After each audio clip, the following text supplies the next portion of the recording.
An F-rank newbie adventurer, he trained hard and unlocked S-rank power to become the strongest hero. The anime begins as the man is getting absolutely destroyed while training, and he fears that he will not survive. A group of onlookers are glad to see that he has improved over the past couple of years, and they determine that the upcoming E-rank test won't be a problem for him. A while later, entrants for the E-rank promotion test are registered. Our protagonist Rick is one of them, and the receptionist named Alicia is happy to see him again.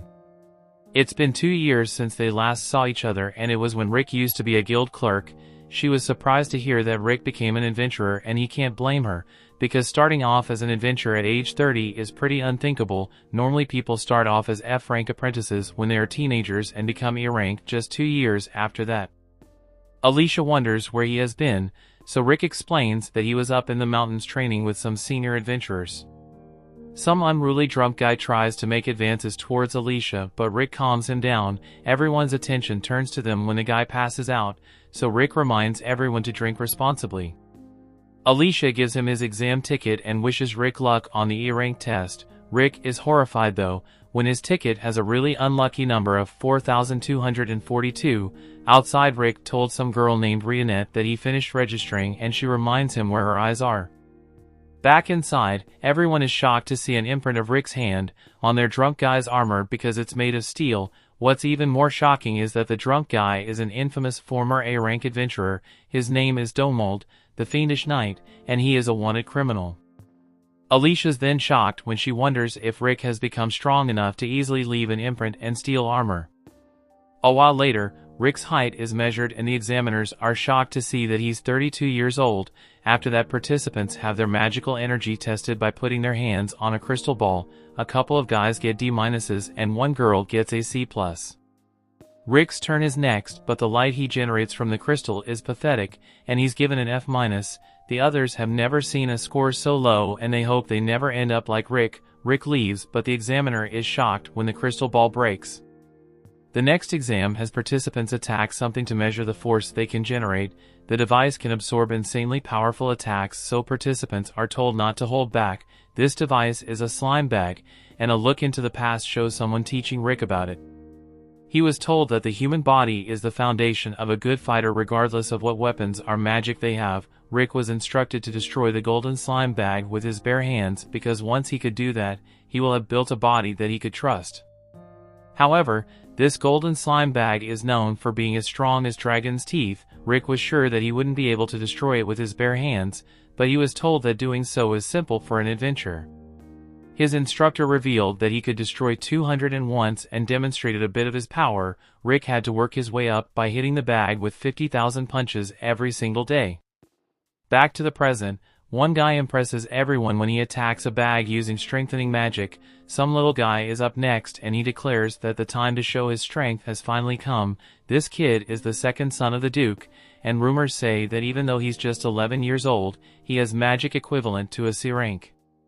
This child prodigy then shocks everyone when he prepares his attack. His setup is truly a grand display, but everyone is shocked from the attack turns out to be a tiny fireball. Everyone is still impressed by the damage it does and they call him a genius. Rick is in awe as well because the kid used level 3 nature composed blaze magic. Another look back at Rick's training shows some little girl using an insanely powerful fire attack on him. Both attacks were blaze attacks, but they looked really different, so Rick wonders if the kid compressed his for indoor use. Soon it is Rick's turn, but the examiner doesn't expect much from him. If magic isn't trained at a young age, then the chances for growth later in life is impossible. On top of that, Rick's results from the magic test were pitiful, so the examiner recommends that Rick just give up now. Rick actually agrees with everything he said, but he can't help but think back to his training. Rick was exhausted from punching the bag one day, but he refused to give up. Rick acknowledges that he started his journey really late, but he believes that his age wouldn't matter. Because of this, Rick strikes the bag and shocks everyone when he absolutely destroys it with a single punch. Rick doesn't even know his own strength though, as he wonders if the bag was just defective. Everyone watches in terror as they wonder who he is. The kid is furious at Rick for stealing the attention, but he plans to show off during the defensive ability test. Moments later though, we see that everyone is shocked again when Rick defends against level 4 nature composed magic, something the kid couldn't even do.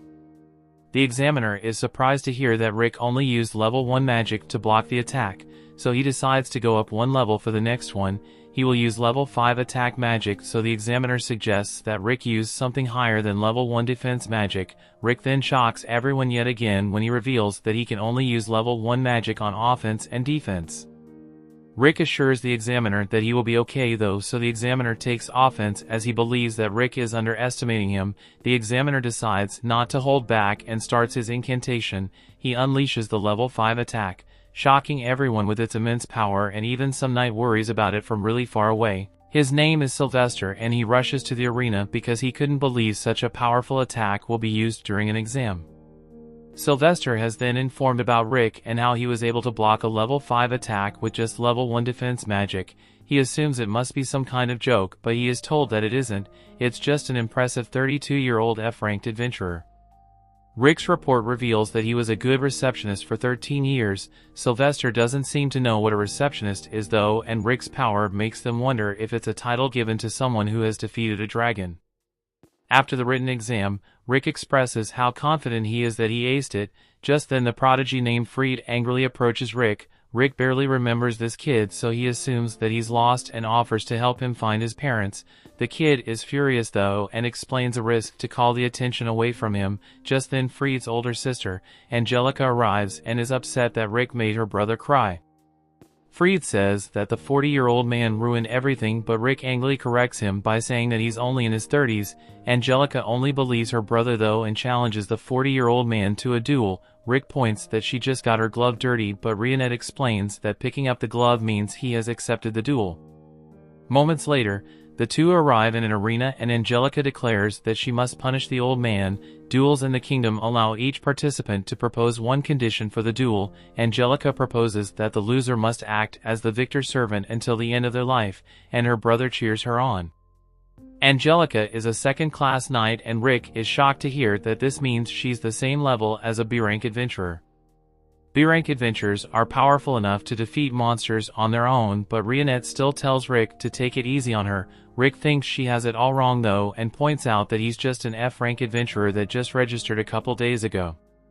Rick fears that he won't make it out of the duel alive, so Rionette tells him to just remember his training from the past 2 years. Rick begins to be inspired by the training montage that plays in his head, but he remembers how terrible it was, and it just makes him throw up. Rionette tells them to be more confident and reminds him of the group that trained him.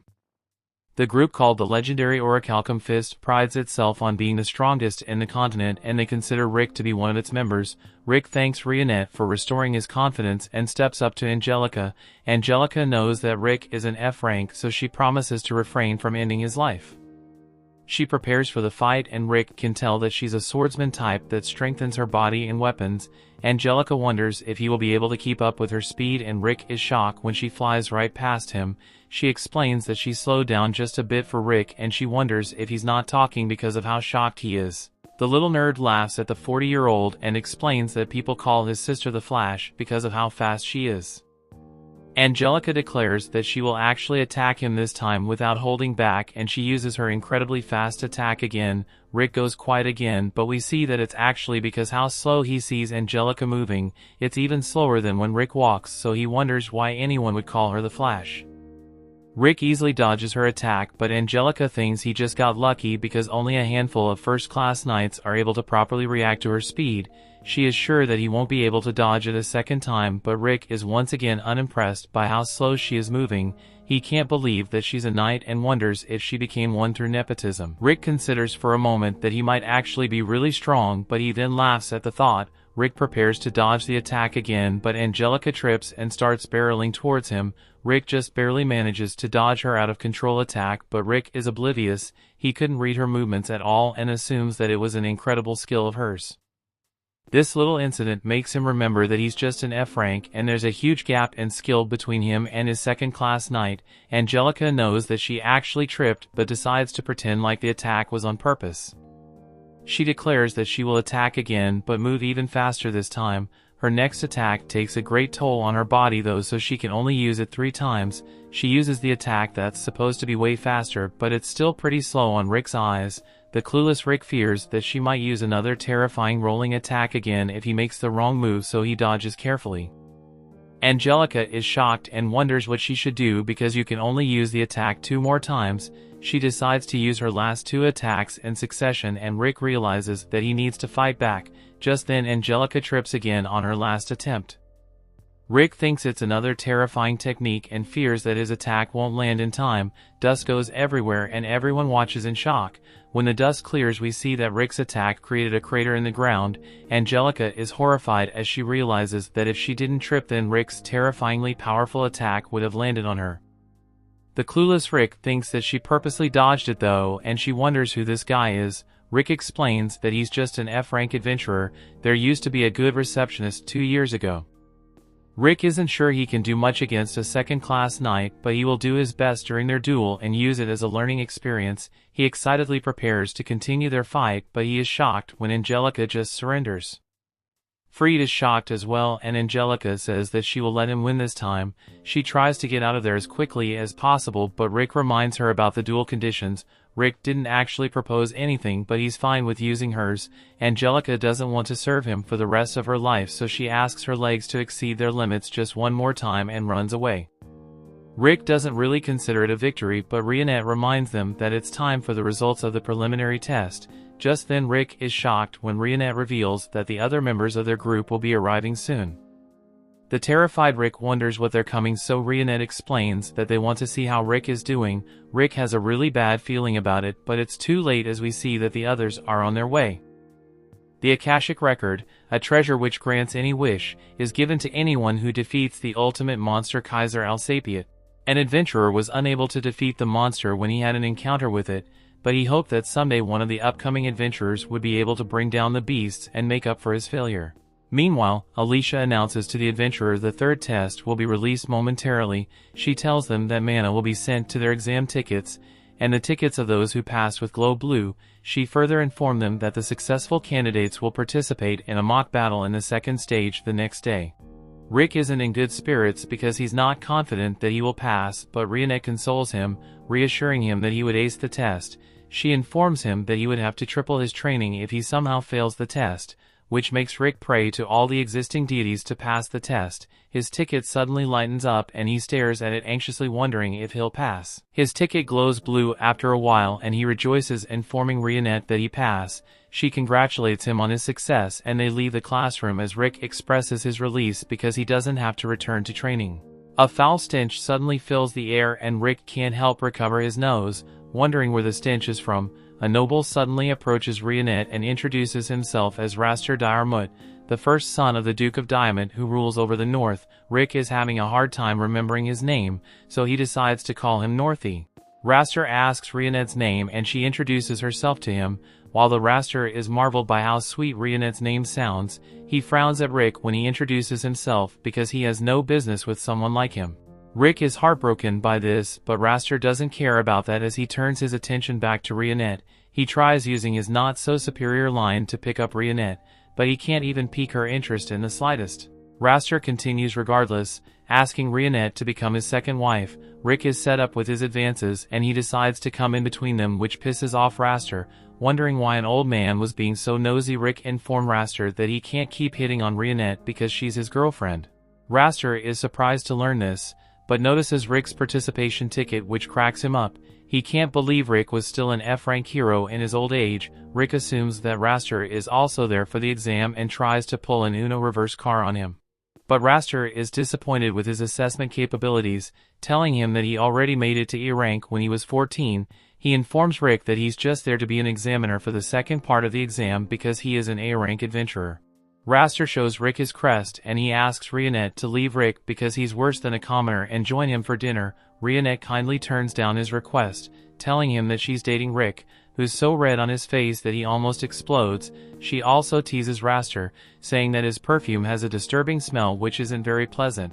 Rick now knows where the origin of the smell is, but Raster is pissed off by their insults and he promises to show Rick the difference in their capability if he ends up being his examiner. He walks away fuming, hoping to have a chance to prove to Rionette that she made the wrong decision.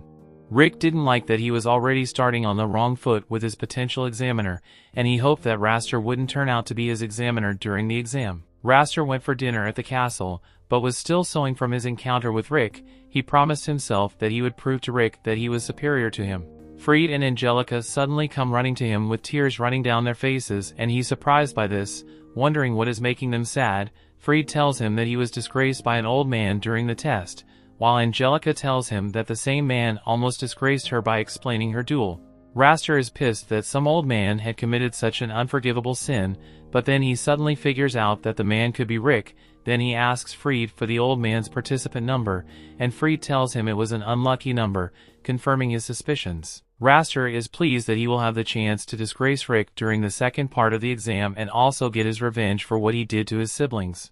The next day, Rick and Rionette are walking to the location of the second test when Rionette reminds Rick to hold back. Rick tells her he can't hold that, especially as Raster turns out to be his examiner. Rick is filled with dread at this possibility, but a guy named Lynx suddenly stops him on the way and informs him that he would be in charge of his tests in the second stage. Rick is rejoicing because Raster isn't his examiner, but Lynx expresses how unusual it is for a 30-year-old receptionist to switch jobs and become an adventurer. Rick thinks Lynx is making fun of him, but Lynx expresses how impressed he is by his determination.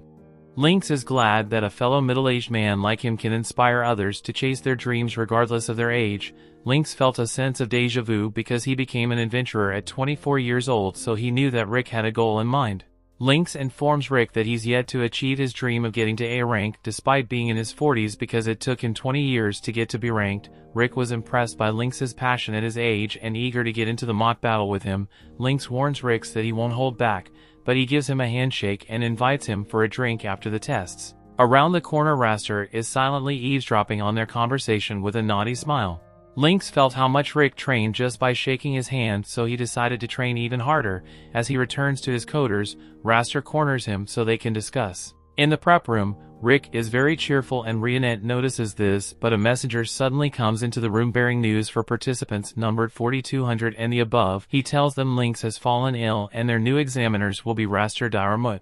Rick doesn't recognize the name, so Rionette informs him that it's the Northie from the previous day. She tells him Raster may be related to Angelica and Fried since they all bear the same surnames, and Rick can't believe his ears. The other participants express concerns because they're scared of Raster. Rionette wonders what the big deal about him is, and one participant tells her that Raster is nicknamed the F-Rank Crusher because he torments participants that grab his attention. Rick realized that he was in a bad situation because he gained not just Raster's attention but also his wrath. Raster enters a mock battle with one of the participants and he easily defeats him with his nature-imposed ice magic. He expresses his disappointment in how powerless commoners are, but an elite guard suddenly calls his attention to give him a message. Meanwhile, Rick was having a meltdown wondering what he would do to get out of his predicament, but Rionette tells him there's no point worrying. Rick tells her that he wants to go home, but he remembers that his training would triple if he does that, so he decides to make peace with the fact that he won't achieve his dreams. Rionette advises him to gain inspiration from others who tried to tell him he couldn't achieve his dreams instead of allowing their words to weigh him down. She assures him he will pass the test and defeat the perfume noble because she believes in him. She informs him that she always believed in him from the first day she decided to become an adventurer. Rick is so moved by her words that he regains his confidence. A hooded figure suddenly comes up to Rick and offers to help him through his midlife crisis through fortune-telling. The figure tells him that he doesn't have to be suspicious and he offers to give him a free trial first. Rick feels reassured by this and he takes a seat with the figure. Rionette notices a spell on the seat, but she can't act quickly enough as Rick disappears as soon as he sits. Fried praises himself for being an Oscar-worthy actor because he got Rick to fall into his trap, but Rionette suddenly threatens him and asks him to spill the location where Rick was still awarded to. Fried tries to be tough and withhold the information, but Rionette demonstrates her powers and Fried spills the beans like a broken tap head. He tells her that Rick isn't too far from the location because he can only manage to use teleportation magic within 100 meters of his location. Rick wonders where he is, wondering if he's behind the arena when suddenly surrounded by mercenaries hired by the elite guards. Rick thinks they have mistaken, but they introduce themselves as the elite guards of Diarmut. Rick realizes that Raster is behind his predicament. The guards promise to make sure he is in no condition to take the test, but Rick is disappointed that they have to resort to such dirty tricks. The chief guard informs them that they're all equivalent to B-ranked and A-rank adventurers, and Rick realizes that he won't be able to get away unscathed. His masters suddenly come into view, wondering why Rick was outside the arena instead of taking his test. Rick tells Brufston that the guards are helping him train as an excuse, but the guards debunk his claims, threatening to take down his masters if they don't leave immediately. Rick begs the chief guard to call his men off, but he tells them to take down the masters instead. One of the guards tries to use his sword on Brufston, but his sword shatters as soon as it makes contact. Brufston expresses how impressed he is that the guard has trained his body, but he expresses disappointment at his negligence of weapon strengthening. The guard gets pissed off and tries to throw hands, but his fist is crushed like a cereal flake. Brufston heals his hand and advises him on improvements in his fighting form. The guards are surprised that an orc can talk and use magic. The chief guard suddenly recognizes them as the members of the strongest party. Mizet figures out that Rick is being bullied and decides to handle things peacefully with his newest invention, a custom gun with magic crystals and lead bullets. The other guards decided to go for the other masters since Brufston seems so powerful, but Mizet takes them down with his weapon. He asks Rick if he wants a shot with his weapon, but Rick turns in his request. The chief guard was now sure of his theory that they were members of the strongest party. Another guard threatens to take down Elissaret if anyone moves the muscle, but they advise him to let her go for his good. Elissaret wonders what the guard is doing, and Rick tells her he wants to play with her. Elissaret is open to playing with the guards, but he hurts her instead and she gets triggered. She unleashes a high-grade nature magic that sends the guard flying, to the horror of others. The chief now recognizes Elissaret the vampire mage, who is the youngest and strongest magic user. Mizet half-elf half-dwarf is the best weapons craftsman. Brufston the orc with great intelligence and superhuman strength. The chief guard tells the other guards that they're all S-ranked adventurers who are members of the Orihalcon Fist, the strongest party in the continent, consisting as only S-rank adventurers. The chief guard is so entranced by their presence that he decides to retire and live in peace. Rick decides to return to his test, while his master handles things. Meanwhile, Fried wonders how long Rionette would keep holding him hostage, and she tells him she would keep it up till Rick returns. Fried tells her that Rick won't return because he's walking into an ambush by his family's elite guard. He is surprised when Rick comes back on skates and he wonders how he made it out without a scratch. Rick apologizes to him as Rionette tosses him away like a worthless rag doll. Lynx suddenly walks into the room looking hurt and Rick helps him to a bed. Lynx informs Rick that Raster was the one who hurt him and made up the story that he fall ill. Lynx was disappointed that he couldn't stand a chance against Raster, but Rick wondered why Raster would go to such lengths just to be his examiner. Lynx recounts how Raster beat him up after he told him about his dream to build a school which kids who want to become adventurers can attend. Raster told him his dream was worthless because he could only manage to build up a third-grade school since he's a third-rate adventurer. Lynx is disappointed that he couldn't say something back to Raster and advises Rick to forfeit the exam so he doesn't experience a worse fate. Rick reassures Lynx, saying he will be fine as he steps out of the room towards the arena. Raster easily takes down another participant when one of his guards returns and apologizing for failing his mission. Raster is surprised that Rick still came out for the test because he thought he would be discouraged by everything he said against him. Raster decides to give Rick a taste of true suffering, but Rick is unfazed by his threats and silently promising to take him down for what he did to Lynx. The story continues. We see a guy named Adolf, and he's going to tell us about the 4 cores of power in this world. They are strength, dexterity, magic capacity, and magic control, and it just so happens that Adolf was born with a special ability to tell exactly how much power a person possesses by looking at them. To demonstrate, he looks at a random examining and sees that the guy is a total weakling, so expectedly he gets taken out by Raster immediately. On the other hand, Raster is a powerhouse with most of his stats going into mana capacity, so it hurts a little for Adolf to look at him since scanning strong people strains his eyes. As a result, when he took a look at Rick, straight up went blind. Meanwhile, on the stands, Rick's former coworker goes up to Rionette and introduces herself as Elisa Granger and says she's seen Rick with Rionette the day before, so when Rionette tells her that she's part of Rick's party,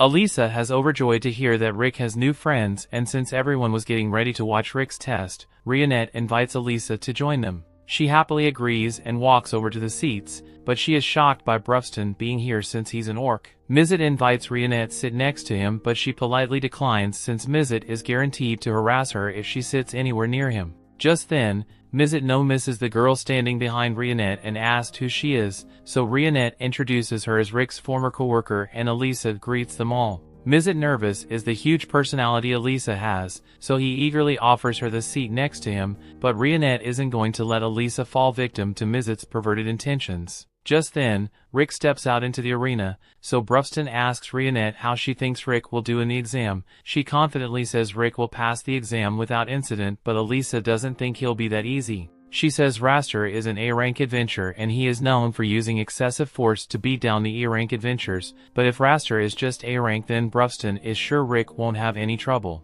As the fight is about to begin, Angelica and a badly injured Free cheer for Raster to teach Rick a lesson, and Raster intends to. He doesn't know how Rick managed to escape the guys who were meant to beat him up, but they are nowhere near as strong as him. Rick asks Raster why he became an adventurer, and Raster answers that he just did it for the status, since so long as he has a high rank, he used to beat up rookies for fun. He doesn't actually have to put himself in any danger, and he can show his adventurer card anytime someone questions his authority. If his reasons are truly so shallow, then Rick says he refuses to lose to him no matter what. Raster begins by firing a level 1 ice spell at Rick and he intentionally misses, but Rick didn't move an inch. He mocks Rick for being frozen in fear, but the real reason Rick is standing still is because Rionette had advised him to use the first minute of the battle to calm himself and observe Raster's movements. Raster is getting ready to attack Rick for real this time, so he casts a level 3 fire spell at Rick, and Rick is impressed by Raster casting such a spell so quickly, but he has to keep observing so he can't dodge it. The fire blast hits Rick head on, and while Elisa is really worried about him,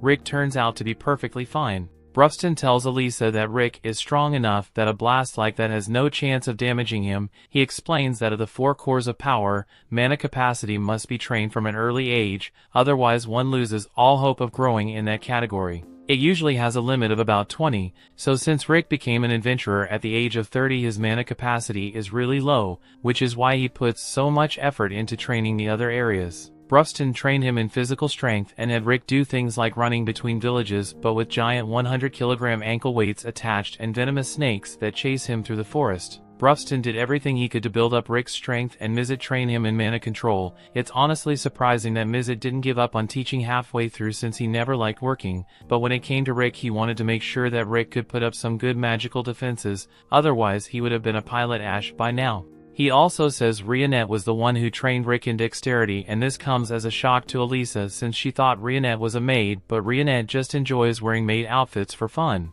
Rick put everything he has into learning from them, so he already possesses the power of an S-rank adventurer, although he doesn't realize it since Brufston kept gaslighting him into thinking F-rank adventurers were much stronger than him. As Raster is about to cast another spell, he begins insulting Rick and Lynx for being too old to stick around in the adventure business, and as he says this he throws every elemental attack in his skill tree at Rick. By the time he's done, he believes Rick must be dead or at least severely injured, but to his and his siblings' horror, Rick survived all of that without a single scratch. Raster is starting to get annoyed by how resilient Rick is, so he decides that he will finish Rick off with his bare hands. He casts a strengthening spell on his hands and feet before rushing in to attack Rick, but as he throws a punch, Rick counters with the punch of his own and blows Raster back. Rionette's advice really paid off since Rick has watched Raster for long enough that he now sees the truth. While Raster does have a larger mana capacity than him, that's all he has. He ever took the time or effort to truly refine his powers, so he has the potential to be stronger than Rick, but as of this moment,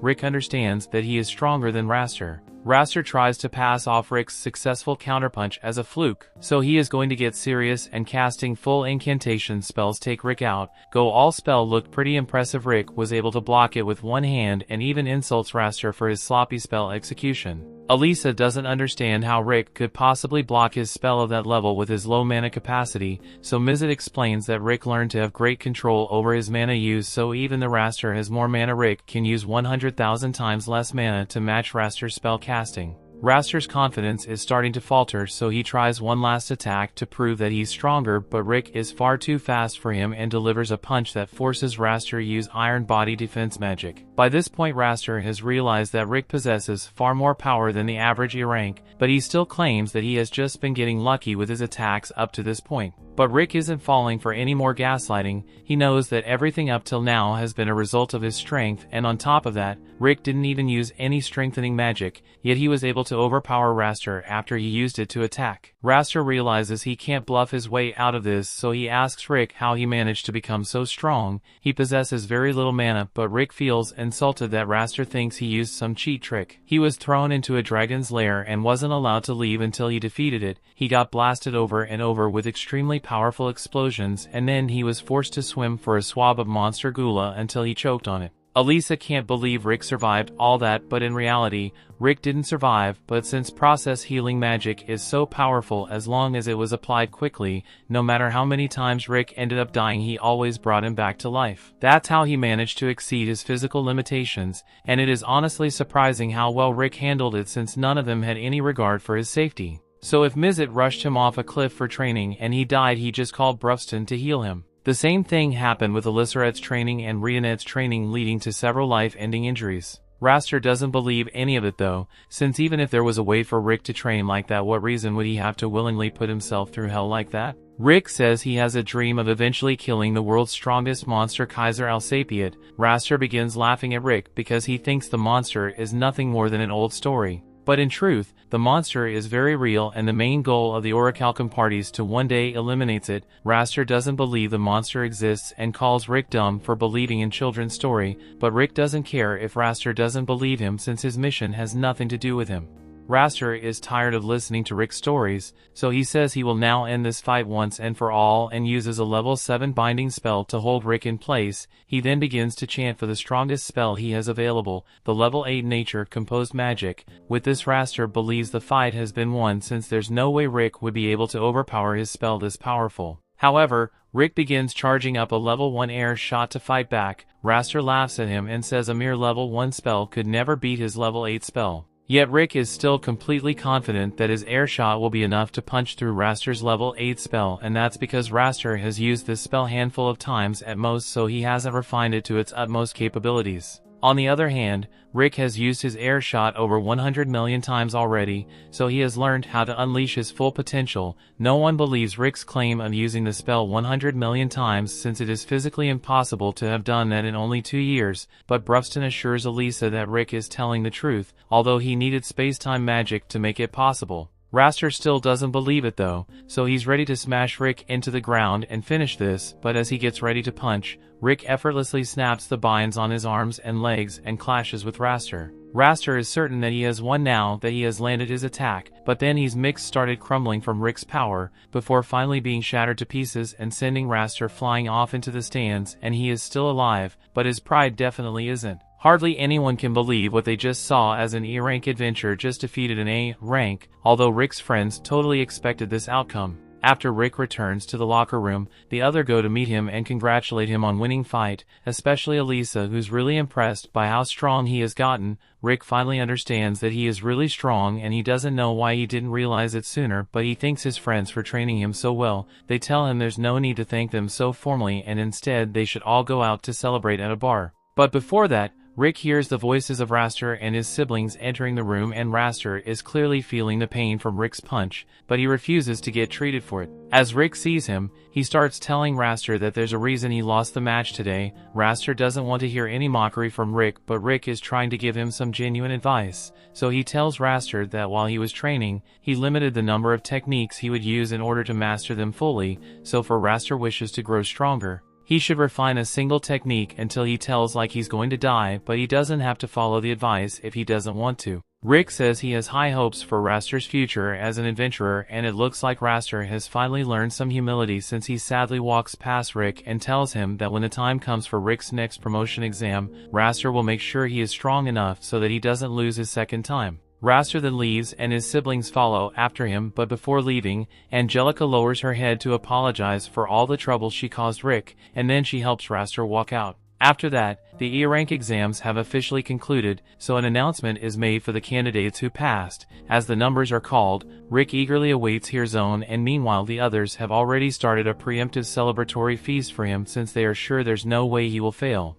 Rick ends up passing his exam, but he seems a lot more calm about it than Rionet expected, and it's because he has a lot of stuff to think about. The story continues. We see Rick recalls a time in his childhood when he read a book about a hero fighting ultimate monster Kaiser Alsapiet in order to obtain the Akashic Records, but ultimately that hero fails to defeat it, so he left the Akashic Records to be found by future generations of adventurers. This was the moment Rick first decided that he wanted to become an adventurer just like the one in history book, but his mother wasn't too keen on him becoming an adventurer since the job is pretty dangerous, so she nicely tells Rick that she would be more at ease if he chose a different career. However, Rick's father was much less nice about it and told Rick that he should get a real job before throwing his life away as an adventurer. One day after a checkup, Rick was congratulated by his physician who tells him that he possessed an innate skill. Rick is in disbelief because innate skill is an insanely rare attribute which makes him pretty similar to Yamato, the hero, but the doctor reminded him that innate skill aren't things that can be awoken through hard work, so it's going to take some time before he is able to use his ability. However, Rick was still every bit as happy as could be since this brought him one step closer to being able to declare himself as a successful adventurer to his parents.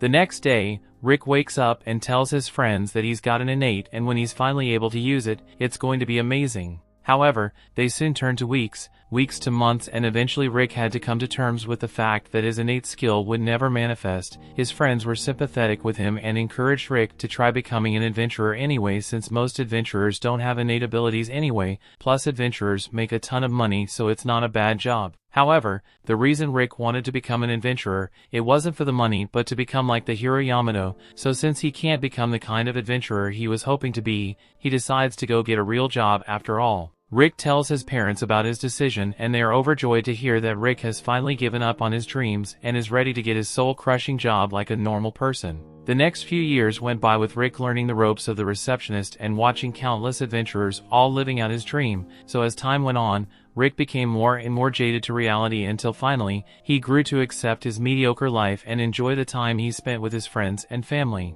One day, while looking for his old books, he finds that storybook of Yamato's legendary adventures, but by now it's nothing more than an old fairy tale he used to believe in. Rick had on to work the next day and Elisa had just been hired at the time, so she was struggling to keep up with all the paperwork. Rick came over and helped her out a bit and reminded her that there was no need to rush the learning process since she will get the hang of it sooner or later. There's also one more thing he wants to tell her since from what he has seen around town monsters are becoming more active, so a quest for likely pop up soon to subjugate them. Elisa is thankful for the heads up since she can now get the forms ready ahead of time. As Elisa leaves to go get the paperwork done and adventurer Rick is friends who walks in, he's got something to show Rick. He just got back from his promotion exam and he's proud to say that he's officially a rank B adventurer from this day onwards. Rick is happy for his friend, but he would be lying if he said he wasn't jealous seeing someone get to live out his dream of becoming an adventurer. To deal with the jealousy, Rick does what any responsible adult would do and drinks late into the night to make the pain go away, but even with his drunken state, the difference between himself and Zaid are crystal clear. Zaid has been promoted all the way up to B rank and is living Rick's life, while Rick has sat in the same chair for 14 years at this point, and he has nothing to show for it other than a stable income and a few yearly pay raises. It's not like he thinks he wasted his life, but he can't help but wonder how far he could have come if he chose to become an adventurer after all back then. Just then Rick hears a commotion in the middle of town and he goes to check it out and see if he can help. However, when he sees terrifies him since for whatever reason, there's a mid-rank hand troll in the city. Under normal circumstances as soon as Rick saw that thing he would have run away, but he notices a woman walks right into the path of the troll and he can't just stand by while someone gets hurt, so runs out in front of the woman to try and protect her from the troll, even if he can't really do much to hold it back. As the monster closes in on them, Rick braces himself for a gruesome death, but before that could happen, Rionette walks out in front of Rick and slashes the monster pieces. She then tells Rick that she appreciates him trying to protect her, but there's no need to be concerned for her safety since she is a skilled adventurer. After that, Rick and Rionette walk together and introduce themselves to one another, after which, Rick says he was really impressed with how strong Rionette was back there, so he asked her if she happens to be a rank B adventurer. Rionette says she's not B rank, so Rick assumes she must be A rank and he's amazed since it's a rare occasion to meet an A rank adventurer out in town. But Rionette correction once more and says she's not an A rank either. She then pulls out her S rank badge to prove her rank to Rick, and the shock Rick feels is immeasurable. S rank adventurers are so powerful and rare that this is his first time meeting one. In fact, there are rumors that HQ intentionally takes them out of the local guild registers and oversees their missions directly. He can't believe he gets to meet such a legendary adventure, but since she's here, he says he has a weird question to ask, so he pleases with Rionette not to laugh at him. Rionette assures him that she hasn't laughed even once in the 9 years after her 8th birthday, but Rick isn't sure if she should be proud of that. Moving on, Rick tells Rionette about the dream he had when he was younger to become an adventurer and eventually defeat Kaiser Alsapiet, so he wants to know if she thinks he could still achieve his dream. He tried becoming an adventurer today, even though he's already 30. After seeing how Rick acted when he thought she was in danger, she is sure that he possesses the courage necessary to become an adventurer, but Rick must be aware of the importance of mana reserves to adventures. Rick says he is aware that mana reserves are hard to develop unless it is done during your youth, but difficult is an understatement, as Rionette believes is practically impossible to build your mana reserves once you grow older. Considering the importance of mana reserves to adventuring, Rionette has to be honest with him and says she doesn't think Rick could make it as an adventurer if he started as he is now. Rick was already expecting an answer like that, but it still hurts to hear. At the very least, he finds closure in the fact that it was an S-rank adventurer who broke the news to him, so there's nothing left to do but give up on his dreams and settle into his ordinary life. Rionette apologizes as she made Rick feel bad, but he says it's fine since he appreciates her honesty, plus it's not every day he gets to meet a lady as pretty as her, so he even invites her to grab a meal with him sometime. Although he was only joking, Rionette immediately agrees his dinner invitation and offers to meet him tomorrow for their date. The next day, Rick is in a really good mood, so he wants to work even harder than usual today. Even when Zaid comes in and brags about his new B rank status, Rick doesn't show even a hint of jealousy and wishes him luck on his next quest. By the end of the day, Rick is happily skipping down the road to meet up with Rionette, and he is slightly hoping that they could start dating if things end up going well on their date, but then he hears people screaming that monsters are attacking, so unfortunately, his date plans are ruined. Since Rionette was supposed to meet him nearby, Rick assumes she must already be fighting the monsters, so if he rushes to check on her. Although she seems to be doing alright on her own, there are a lot of monsters approaching, so Rionette asks Rick to stand back while she handles this, and he lets her do her things. Moments later, the battlefield is covered with hundreds of monster chunks, and Rionette looks like she's barely even warmed up, but all of a sudden, she senses something that gives her flashbacks to the death of everyone she loved, and the trauma makes her fall to her knees. A monster happens to show up right as Rionette is having a panic attack and Rick isn't equipped to defend her, but luckily, Zaid steps in the last second that saves them both. Rick is thankful, but he also doesn't know why Zaid is here in the first place. Just then, 2 other adventurers showed to help as well, and Zaid tells Rick that the guild put out an emergency quest to subjugate these monsters, so they all rushed over to help, and since they are here now, Rick should hurry up and get his date to safety while they handle the rest of the monsters. While the adventurers are fighting the monsters, Rick realizes that he's still as jealous of them as he has always been. After Rionette regains some of her composure, she warns Rick that it's dangerous for him to be here. Rick tries to reassure her that the B-rank adventurers will be able to handle the rest of the monsters, but Rionette says they won't be strong enough to handle what's coming. She tells Rick that there's a dragon nearby and she won't be able to fight it due to years of unaddressed trauma that causes her to lose control of the magic within her body whenever she senses a dragon. Rick doesn't believe a dragon would appear all the way out here, but in the next moment, something flies overhead, and as Rick looks up, he spots the dragon Rionette was talking about. It makes more sense for a dragon to show up in a human town. According to the guild's recommendations, if an adventurer lower than A rank ends up encountering a dragon, the only thing they can do is stand still and pray that the dragon leaves on its own, and no matter what, no one should attack the dragon first. But the magician gets scared and does exactly what the rules said not to do, leading to the entire B-rank group getting decimated. There's no way any of them can fight the dragon, so Zaid tells everyone to make a run for it, but as they try to escape they find themselves trapped in a barrier the dragon put up. It looks like the dragon doesn't intend to let any of them here alive and they stand no chance against it,